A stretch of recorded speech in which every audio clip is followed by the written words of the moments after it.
今天的书是明天进步的动力。没有任何的人需要觉得他不能进步，不管你是80岁、12岁或120岁，或是像我快1000岁，每一天还是一个机会去进步。问我太太你就知道吧哈。嘿，大家好 ，Justin 教授又来了。3天以前我 po 了一个影片，关于台湾的奥运表现，不到2-3天以内已经快22万个 view。那最近我想做点回馈，因为我觉得大部分的评论是非常的正面，而且大概有8个新闻台也去分享它，收到很多很正面的留言。我想要补助一下我们的奥运的精神。大家都知道，目前我们的2020年的台湾的表现在东京的奥运非常的好，目前我们拿到12个奖牌。那我们从这些得到的奖牌，在柔道、举重、体操、射箭、羽毛球、空手道、桌球、拳击，从他们的表现可以学到什么？我会这样说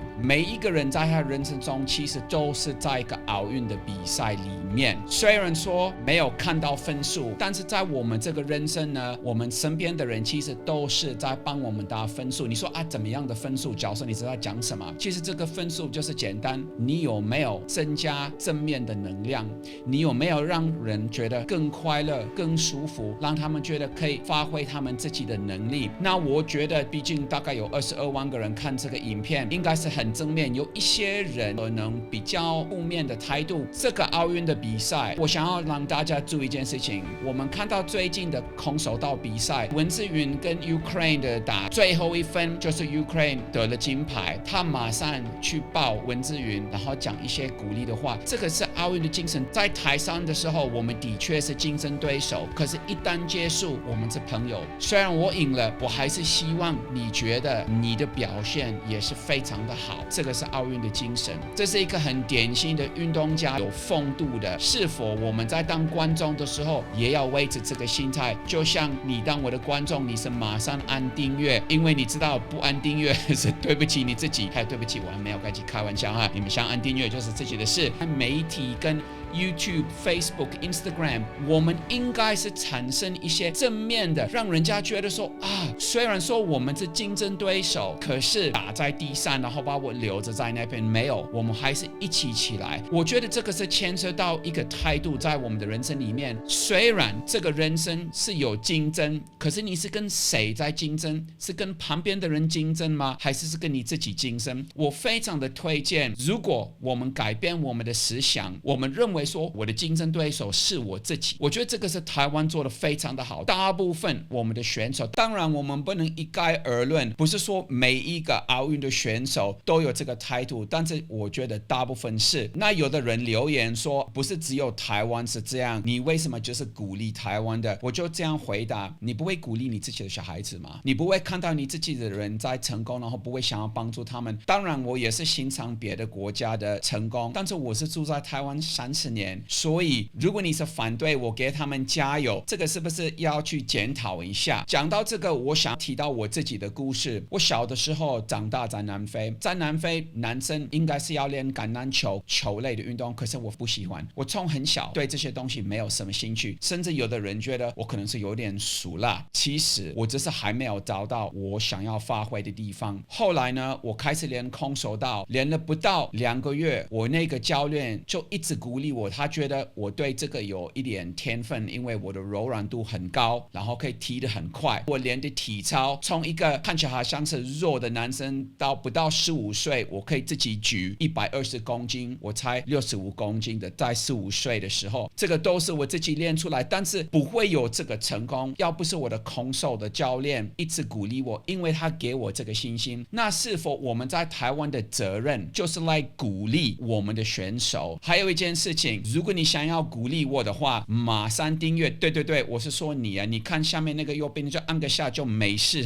绝对会对全台湾很有帮助嘛。你们不要后悔，不要错过，因为这是内容会越来越好吹牛自己一下。那 anyway， 我这样来讲，在12岁的时候，我参加我们南非的全国的比赛，也是还不错。那时候还没有拿到黑带，但是跟黑带的表现可能是第4名或第5名。那后来是练武术，所以重点是这样子奥运的精神是什么？追求你的梦，相信你自己，相信别人，帮助他们起来，而不是把他们压下去。我会拜托全台湾，其实我拜托全世界，我们可以减少竞争的精神，而是大家一起发展的精神。我们要改变一个思想，我们要找一个奥运的方式来进行，就是和平跟商事。我跟你们说，你们看戴资颖跟印度的第3名的，他们后来比赛完之后，虽然那时候戴资颖没有得到金牌，可是没有人会说他不是成功的啊，好像也最近他的 Instagram 有爆炸了。所以我们在台湾的目标是让大家变得更快乐。我们在我们的媒体上面跟我们可以留言正面的，那当然有一些酸面把他们的乐趣当作是留一些比较负面的讯息，没有关系。但是我会建议你们，我的看法是这样，长期你这样会过得人生不快乐，因为你的旁边的人是在给你分数。分数是什么？你也知道，因为我刚提到，你没有让这个世界变得更好。我们要让这个世界有充满的光。虽然说今天是下雨天，但是我们心里面是快乐的，而且其实这个下雨天很重要嘛。我们在台湾非常的需要这些下雨。下雨可以当做一个比喻，事情看起来困难的时候，不见得是我们遇到挫折的时候，是一个机会去突破我们原本的困境。当然，我会看到相当多的一些无聊的白目的留言，有人会说非常负面的话，比如说你这个外国人啊，你这个白人，你回去你自己的国家。我讲过了哈，不要把善良跟弱并在一起。我们是善良的，但是不表示我们可以被欺负哈。所以请这些酸民好好的想一下，你们在做什么？这样写这些东西是为了什么？是为了让你自己的内心觉得更好吗？我会推荐，如果你发觉你自己常常在写负面的事情，很建议可以去找心理辅导师帮忙，因为有一天等你60岁、70岁、80岁的时候往后看，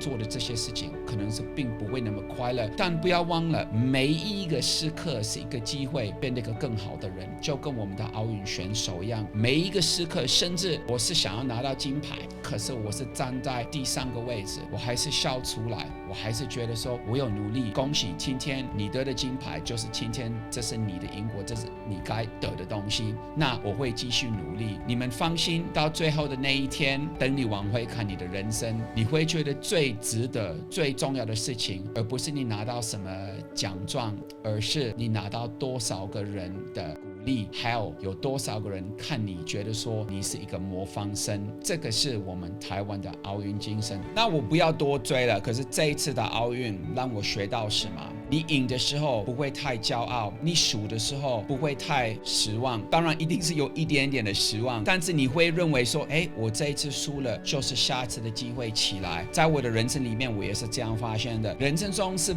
避免不了，一定会有一些挫折。如果你今天觉得很失望，你今天觉得我的人生是灰了，鼓励你们去看一些我们台湾的奥运选手的后面背景的故事，并都不是这么容易的。有的人是真的从小很辛苦，他们也是要用很多的精神的生命力，为了成功改变自己的命运。在我自己的人生，我也是可以聊这个。不要以为因为我现在是教授，我以前是个很好的学生，没有，我也是从很努力起来的，受到别人的鼓励跟帮助，才是今天我可以成为一个教授。我不应该为了这个骄傲？但是我往后看，我看得出来我的努力有它的成果，只是说早一点或是后面一点。那还好，我们这些奥运的选手都算是年轻的，他们可能是花了2万个钟头。有一个概念，就是你要花1万至2万个钟头，你才可以是对某个事情专精。但我认为你这个人生中，从一出生到现在，每一秒是一个机会，变成你人生中里面的最大的专家。谢谢各位。